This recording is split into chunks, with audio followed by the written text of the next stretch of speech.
ओम ओम सदाशिवसमारंभां शंकराचार्यमध्यमाम् अस्मदाचार्यपर्यन्तां वन्दे गुरुपरम्परां। गुरुर्ब्रह्मा गुरुर्विष्णु गुरुर्देवो महेश्वरः गुरुसाक्षात् परं ब्रह्म तस्मै श्रीगुरवे नमः। ओम सहना भवतु सहनौ भुनक्तु सह वीर्यं करवावहै तेजस्विनावधीतमस्तु मा विद्विषावहै। ओम शांति शांति शांति।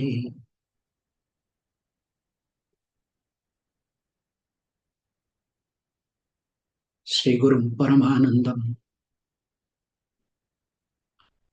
वंदे स्वानंद विग्रहम् यस्य सन्निध्यमात्रेण चिदानंदायते तनुः।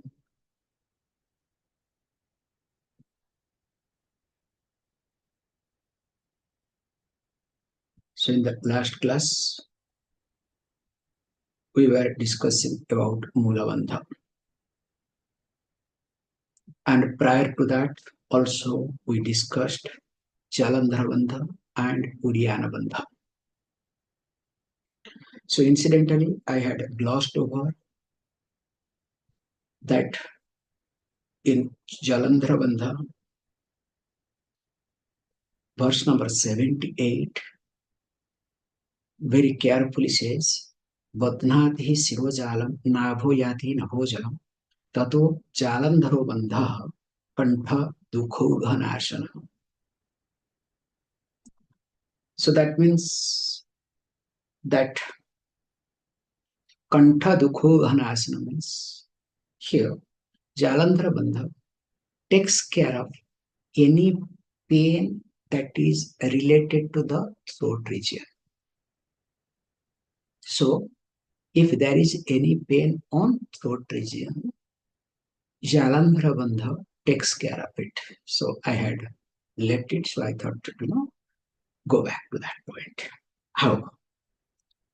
So for here, when a person especially does this Moola Bandha, so Moola Bandha, it is not only externally but also internally, also with understanding that bringing apana and joining with the prana. So one need to pull up apana to join prana. Then only it will be effective. Okay, all these things fantastic. But for what is the purpose? Because remember, in yoga, as we look at always, is indirect means as per Vedanta.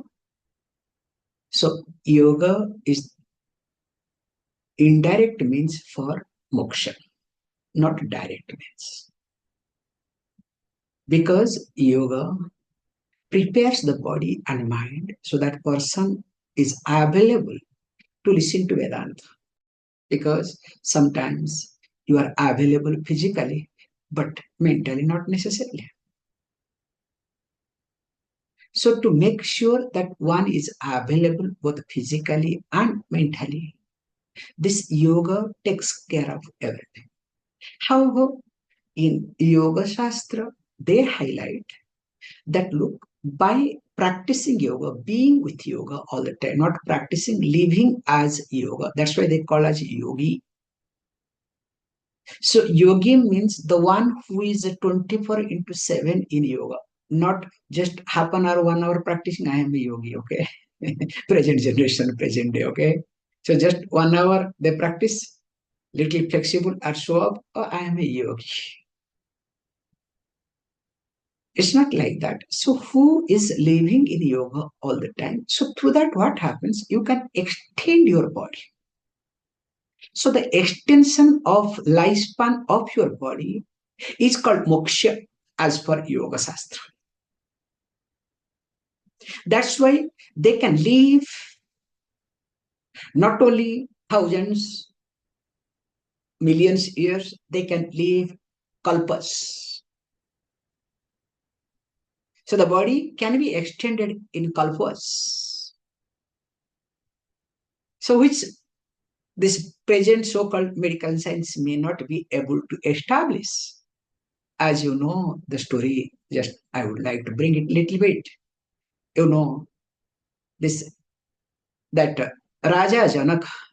Janaka means the king who happens to be the father of Sita. Sita means who married to Lord Rama, okay, Lakshmi. And he was born, Janaka was born, he is called Videha Raja. Actually, a person was dead in that generation. From dead body, they did rituals and other things. One new body, one new jiva was brought out, one new body. That's why called without Deham, imagine what a technology they had, what mantra they had. So, however, let us not get into this is called Yoga Shastra, okay? Because all yogic tricks and techniques are reflected in our Purana, in our day-to-day transaction. Without understanding yoga concept, if you look at how is it possible that other name of this Janaka is called Videha, that's why one name of Sita is called Vaidehi. In fact, Janaka is considered to be a wise person. So he considered him as the Pragya, even though he was a king. However, let us not get into that mode. So here he says, look, the extension of the body or the lifespan of extending the lifespan of the body is called moksha as per this yoga shastra. That's why yogis, siddhas can, live millions of years. In fact, there is a beautiful joke, when a pralaya comes, so you can understand the joke, okay? So when a pralaya comes, pralaya means total resolution, okay? But there are few things will remain, they will continue, like Saptarshi. And of course, there is another things, they will be next Saptarshi will come. So then this is Brahma, Vishnu, Maheshwara, Shiva, and Devatas also will change. A lot of changes will happen. Siddhas will continue. So that means, okay, let us, when this small temporary resolution took place, the Saptarshis and, all these Devatas, some Devatas were there, and then Siddhas were there. Suddenly they discovered another entity. And all of them were shocked. How is it possible? What is that entity? What sort of tapas they did that they could survive? And do you know what was that entity? Plastic. It's a joke, okay? So plastic can survive anywhere and everywhere. What sort of, tapas our scientists did and they brought out plastic. It's a disaster. So plastic is nothing, to be very honest. It's like asura. So in the beginning, very useful. Later on, you know better. Just imagine, 20 years back, did you know what is plastic? No, not 20, 30, 40 years back. We did not know what is plastic. Now look at, without plastic, can you survive? It's almost impossible. So that's why the joke is the plastic also becomes another, this siddha category, okay? Once it is created, it will continue. However, joke apart, coming back here. So why all these things? The purpose is that one is supposed to understand and get into samadhi. As you know, especially Jiva Samadhi, especially in Tamil Nadu, you will find many Jiva Samadhi places. Some of you might be knowing that Kapalishwara temple, especially Ambal. So in Mylapur, Ambal means the mother is on Jiva Samadhi. In fact, Kapalishwara temple was Saint Thomas. This is what they say. And because the Christianity they took over and they did not have anything what to do, So that's why that was being shifted to this place where Jiva Samadhi was there. And Jiva Samadhi place is always protected. Nothing can be done. That's why when you go to Ambal place, mother's place, so powerful. And also it is said that that Jiva Samadhi is none other than Rishi Agastya. And of course, we have few other, like in Besan Nagar, Kalakshetra Colony, Pamban Swami, Tambram on the way. There is another Jiva Samadhi, but there is a little bit controversy. Some people say it is Jiva Samadhi. Some people say no, it was being tested. It was not Jiva Samadhi, because there is a way of testing whether the Jiva is alive or not. However, that's why, including in Karnataka, the famous place, there are many places we have where Jiva Samadhis are available. So Jiva Samadhi means the Siddha gets into a posture, especially Padmasana, and stops breathing externally.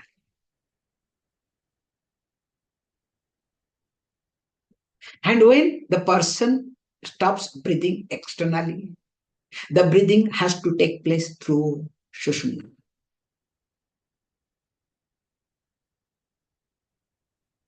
And this Brahmarandhra becomes open, and the person sits, then you can cover the body,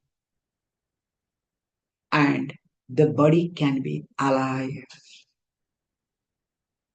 Million years, absolutely no problem. In fact, some records are there, like how by mistake somebody dug in one place in Warangal one body. When the Eastern Coast Railway was being made, so when they started digging, they found out one person. In fact, he was sitting some 600-700 years back. Then he was brought back to life, but after that he could not survive for many years because food and all these things could not take. Big complication happened. That is also recorded by Archaeological Department of India. It's not that we are telling stories. Okay, all these things are possible. However, so coming, why I'm giving all this background? Again, just to make sure that whatever Shastra we are discussing, it is not, stories, it is not gospel, just to create a faith in you so that you have to follow. This is something, if a person lives, can see the benefit then and there. However, so the person now is focused to the dhyana. So simple concept he tries to bring. Padmasanam samarvihya shamakaya sirodhara nasagra drishtire kante japit omkaram apvayam. So we highlight Padmasana. All this concept also we have discussed in Bhagavad Gita too. In 6th chapter of Bhagavad Gita, we have discussed. And in many occasions, many places, this concept is being taught. There is nothing new. So that's why I don't want to spend much time at all. So the person, what need to do? So Padmasanam samarvihya samyak rupe arviyah. So that means the person has to, make or assume in such a way that person should be comfortable. Suppose you make Padmasana and you are not stable, you are not comfortable. It's like sometimes you climb up something, but you are not comfortable, you want to climb down. Sometimes it happens, okay? Sometimes I notice people, very easily they climb up a tree. And especially I would say one beautiful example, especially coconut tree. Enthusiastically, the person can climb up coconut tree when there is no branch, nothing, okay? But climb down is not a joke. You will have only scratch, nothing else. And sometimes dangerous too. Many places we are like Abhimanyu. So Abhimanyu means we know how to get in, but we do not know how to get out. We are stuck. Hey, we should have knowledge of getting out before getting in. Somebody said beautifully, if this is the truth, then before being born, we should know how to die. Then only we should be born. Then you are a Brahmagyani. And if this is the case, you will never be born. And do you know who is the best example? Do you know one of the example, best example? Shuka Maharaj, the son of Vyasa. When he was in mother's womb, he did not want to be born. He said, no, there is no point of being born because I know it's a waste of my life and time. In fact, he stayed in the mother's womb 12 years. So that is the longest pregnancy that the human beings has ever seen. Then after 12 years, everybody prayed, hey, please, enough, please come out. You cannot stay so long. This is too much. And then finally, he came out with some conditions. He made some conditions. Hey, look, these are the conditions. Then only I can come out, or else I am not interested. And that person is called Sukadeva. A child moves everywhere. However, let us not get into again. So here it says, being in Padmasana, where you are comfortable. So that's why make sure there is basic comfort. And in order to discover comfort, you need to adapt yourself. Remember, the object, people, situation never give you comfort. Again, I'm repeating. Remember, people, situation, or any object never give you comforts. But you need to adapt.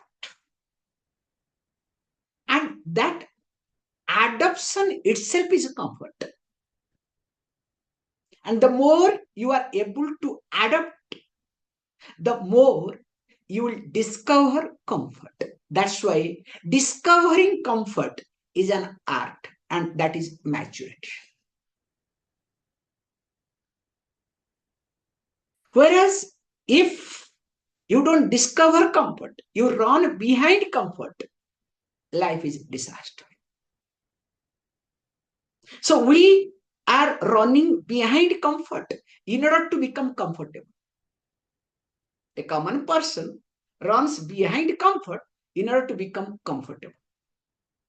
Finally, what happens? So-called comforts becomes liability. So-called comfort becomes the cause of fear. So-called comforts becomes the cause of the bondage.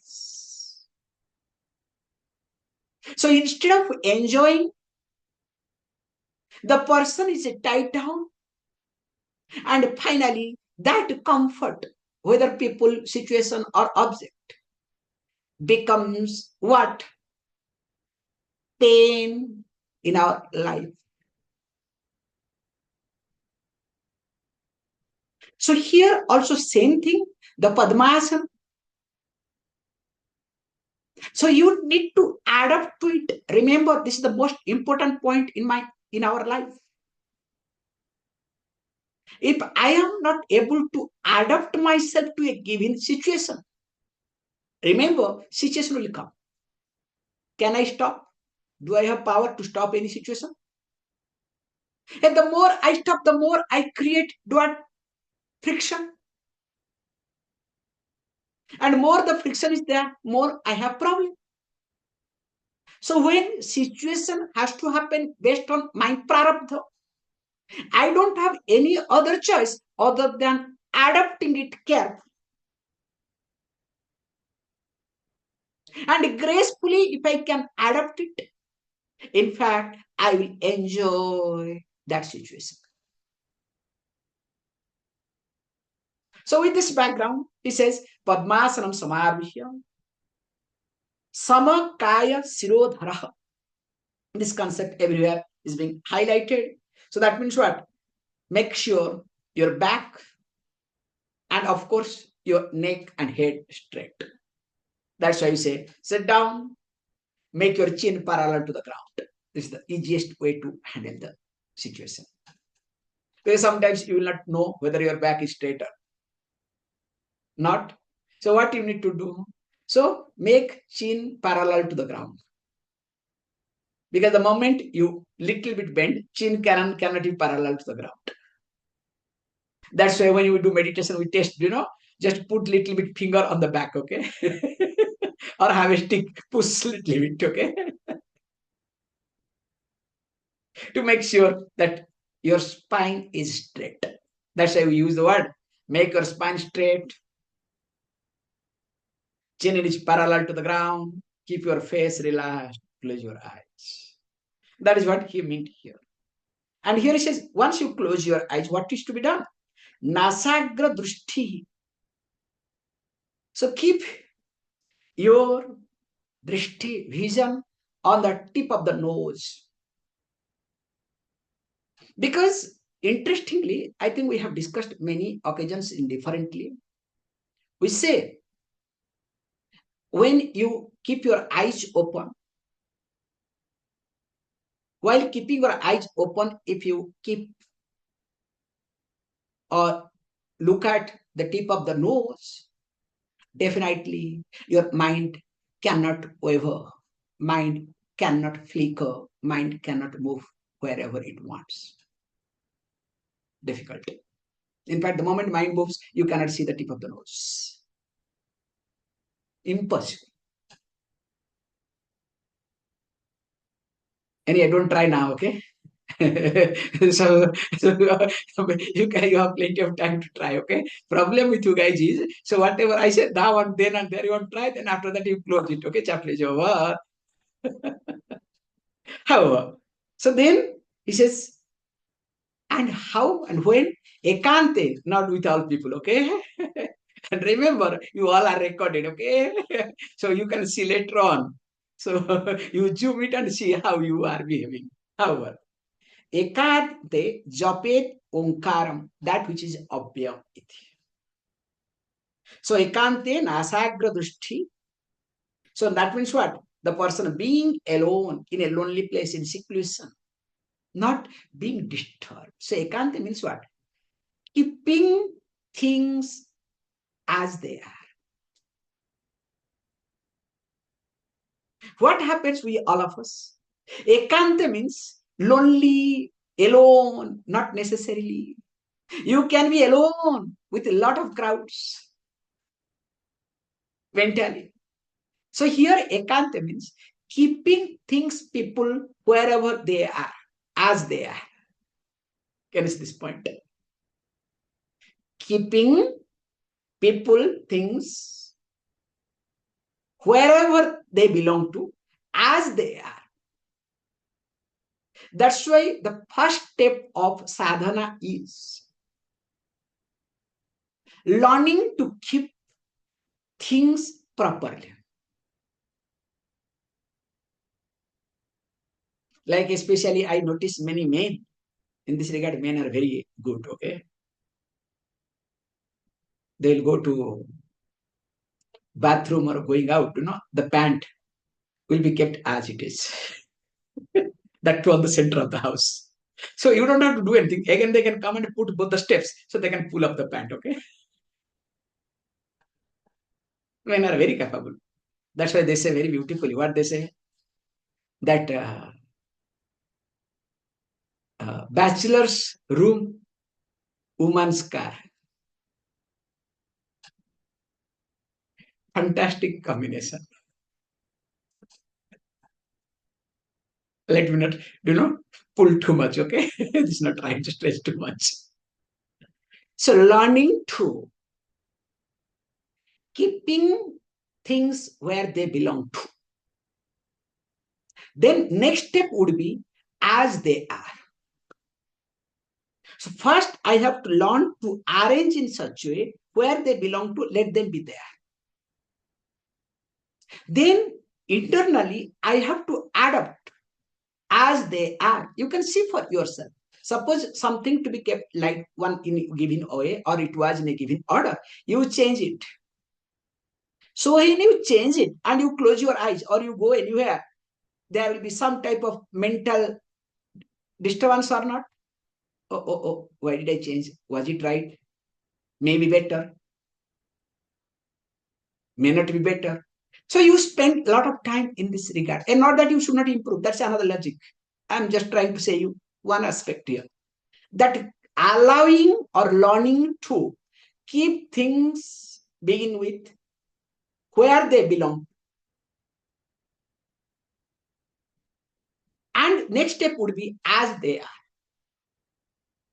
Extending same thing to people. Allowing to keep people be there wherever they belong to. But what happens? What we do, especially with reference to people, if you support my idea, I hug you, I embrace you, I carry in my head. So tadatmya bhava takes place, oneness.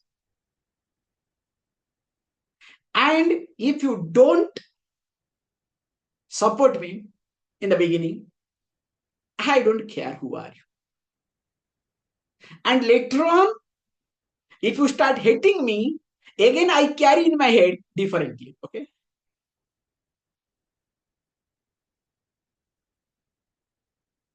And here he says, to handle this in the beginning stages, you can gaze at your tip of the nose and do Omkara Japa.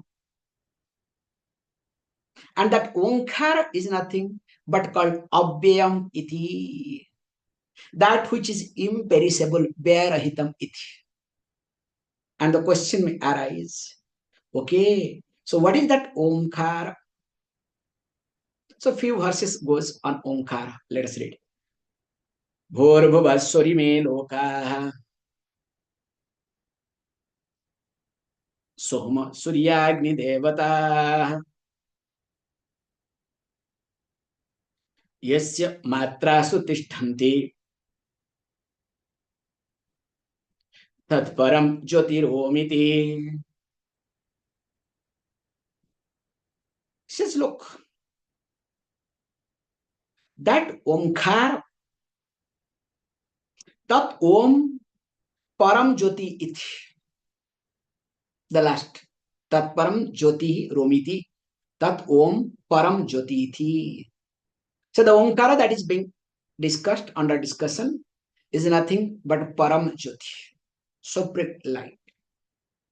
And how again he says, look, that Yasya Matrasu. So Yasya Matrasu means in whose syllables. So the Omkara, so here yes meaning Omkara ityartha. So in whom means in Omkara, and Omkara has got matras. It will discuss. We have called 3.5 matras technically, but sometimes we loudly say just 3. So what are they? We'll see. But however, A, U,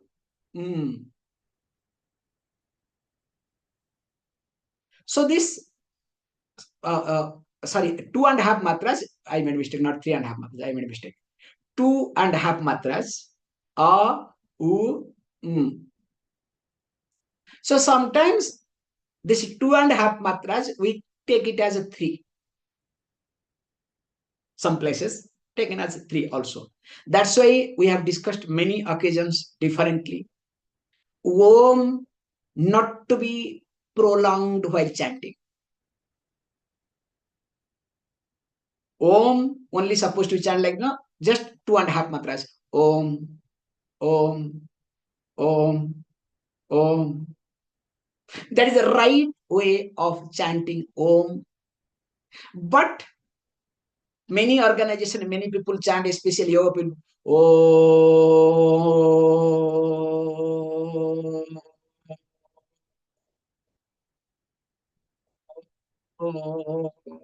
Okay, breathing. It's good actually. It's very nice for to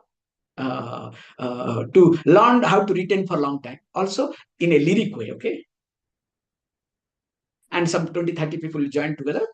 Good. I am not criticizing. Okay, really very nice. I love to hear. Okay, but the technical is wrong. But still it is acceptable. Why it is acceptable? They should know this because grammatically it is wrong to chant long. But there is also another rule to draw the attention of people. It can be chanted. We have to be very careful just to draw the attention. Like we have in Sanskrit, the lady who sells this buttermilk, takram, especially in Indian trade, tea, coffee. You don't understand whether it's tea or coffee, okay? And interestingly, whatever you ask, they will give you, okay?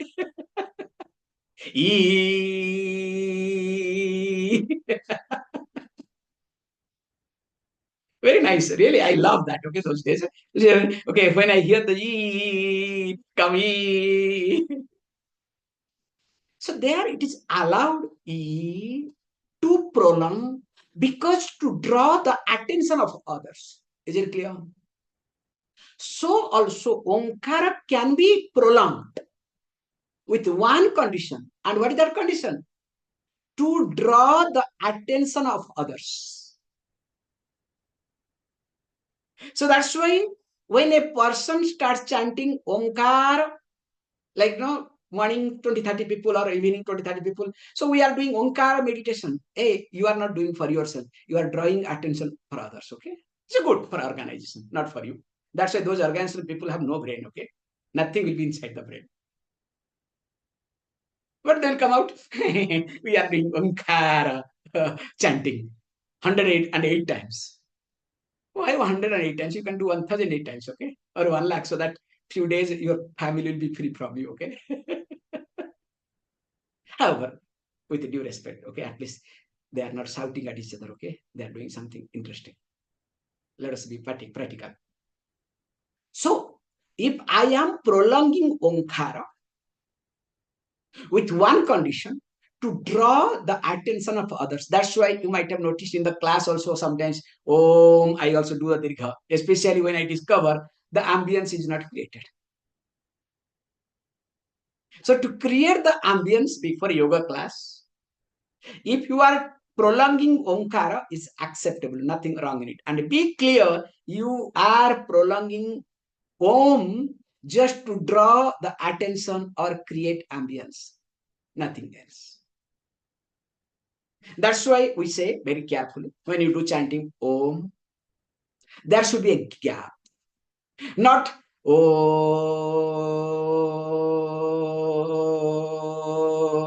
Oh, and you are going on, somebody already stop. Then somebody will start, oh, then you have to stop, again you join, okay? That's an amazing thing, okay? No. So even if you prolong, there should be a gap. So that you enjoy that gap. That is the main purpose. Nothing wrong in a group, you do it, prolong it. At least give a gap. Let it resonate. How?